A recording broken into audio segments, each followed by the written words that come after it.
6 सालों तक चलने वाले इस युद्ध की शुरुआत होती है 1 सितंबर 1939 को। जी हाँ, हम बात कर रहे हैं वर्ल्ड वॉर 2 के बारे में। इस युद्ध में 61 से भी ज़्यादा देशों ने हिस्सा लिया। और ये 61 देश ऐसे से लड़े थे? नहीं, ये 61 देश जुड़े थे 2 ग्रुप में, यानी डिवाइड हुए थे 2 ग्रुप में। एक का नाम था एलाइड पावर और दूसरे का नाम था एक्सिस पावर। इंडिया किस में आता है? तो आपको याद होगा कि इंडिया उस समय ब्रिटिश कॉलोनी थी, यानी इंडिया आएगा एलाइड कॉलोनी में, यानी एलाइड पावर में। इस वर्ल्ड वॉर 2 के होने का तत्कालीन कारण जर्मनी का पोलैंड पर हमला करना था। उस समय जर्मनी हिटलर के अंडर आता था और पार्टी का नाम था नाजी, तो इसमें जनरली हम लोग बोलते हैं नाजी जर्मनी उस समय था करके। जब हम बात करते हैं वर्ल्ड वॉर 2 के बारे में तो एक पैक्ट यानी एक संधि आता है जिसको बोलते हैं म्यूनिक पैक्ट। अब ये म्यूनिक पैक्ट क्या है, तो आपकी जानकारी के लिए बता दें, जो देश की जो पैक्ट होता है या समझौता या ट्रीटी होता है, ट्रीटी, तो जो ट्रीटी होता है जिस शहर में यानी जिस सिटी में होते हैं उसके नाम पर रख देते हैं। तो ये म्यूनिक क्या है? म्यूनिक एक सिटी का नाम है जो कि जर्मनी में है। तो जर्मनी में ये ट्रीटी या ये जो पैक्ट है वो हुआ था, इसलिए इस पैक्ट का नाम था म्यूनिक पैक्ट। इस पैक्ट में क्या होता है? इस पैक्ट में 4 देश शामिल होते हैं। वो 4 देश हैं ब्रिटेन, जर्मनी, इटली और फ्रांस। ठीक है, ये चारों देश शामिल होते हैं इसमें। इन चारों देशों के जो प्रतिनिधि हैं वो साइन करते हैं।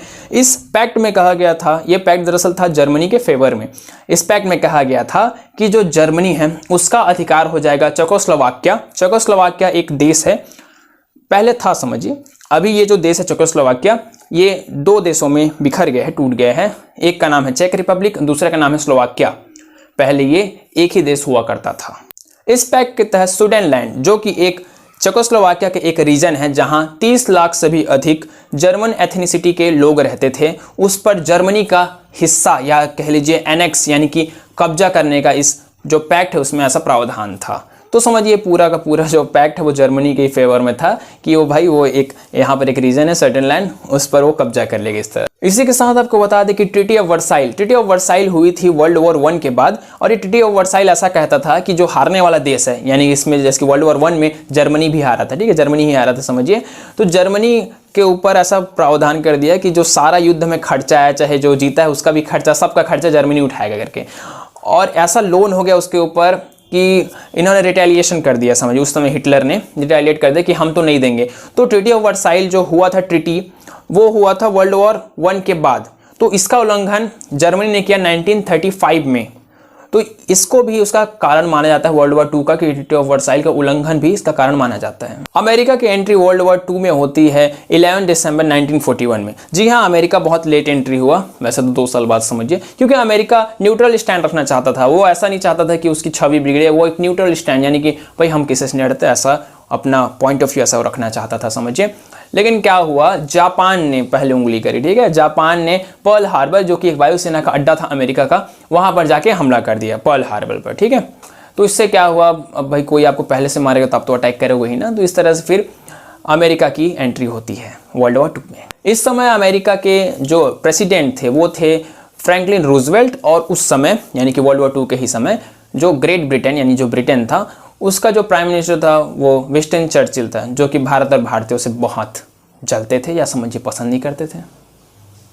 और उस समय इंडिया के जो वायसरॉय थे वो लिनलिथगो थे, ठीक है, क्योंकि उस समय भारत जो था ब्रिटिश कॉलोनी था, ब्रिटिश के अंडर आता था। और इसी वायसरॉय लिनलिथगो ने बिना किसी इंडियन पॉलिटी के कंसेंट के समझिए पूरा जो हमारे भारत के 25 लाख सैनिकों को वर्ल्ड वॉर 2 में लड़ने के लिए भेज दिया, बिना किसी पॉलिटिकल पार्टी कंसेंट के। आपको पता होगा उस समय वर्ल्ड वॉर 2 के समय तो बहुत बड़ा हो गया था समझ पॉलिटिकल पार्टी। इसमें 3 मुख्य पॉलिटिकल पार्टी थी उस समय। एक थी इंडियन नेशनल कांग्रेस, दूसरी मुस्लिम लीग और तीसरी हिंदू महासभा।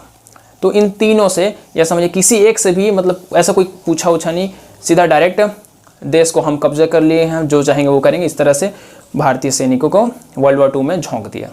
और वर्ल्ड वॉर 2 में जर्मनी को हराने का श्रेय रशिया को दिया जाता है, क्योंकि जर्मनी ने क्या किया था, रशिया को एक तरह से करिए समझिए बुद्धू बना दिया था। रशिया ने दरअसल क्या की थी बेवकूफ़ी समझिए, कि रशिया जर्मनी के बहकावे में आ गया था। जर्मनी ने बोला कि हम साथ में ऐसे देशों पर हमला करेंगे और जो भी देश हम जीतेंगे आधा आधा बांट लेंगे। तो रशिया ने मान ली उसकी बात, हाँ हाँ ठीक है बोल दिया।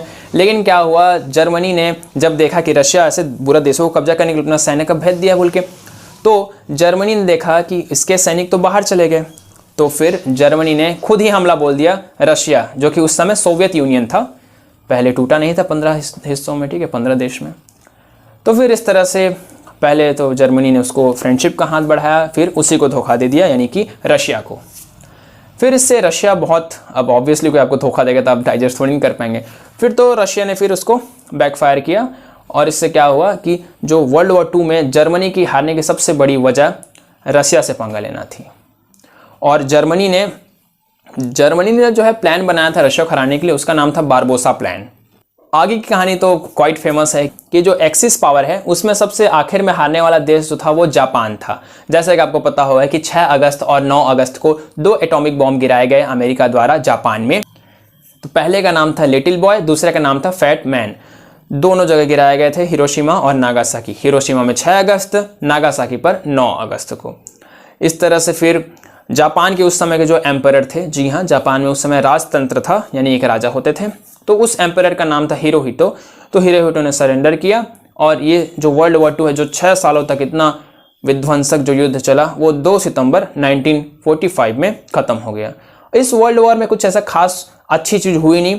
बाकी इंटरनेशनली लोग मानते हैं कि UNO यानी जो वर्ल्ड यूनाइटेड नेशन ऑर्गेनाइजेशन है, उसकी स्थापना का श्रेय वर्ल्ड वॉर 2 को दिया जाता है।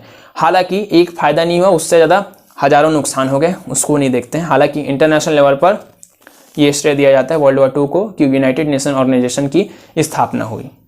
ऑलराइट फ्रेंड्स, अगले वीडियो में मिलते हैं आपसे। कोई भी आपको किसी भी टॉपिक पे चाहिए होगा तो आप कमेंट करिएगा, और जो भी डाउट हो वो भी आप कमेंट करिएगा। Thank you, have a nice day.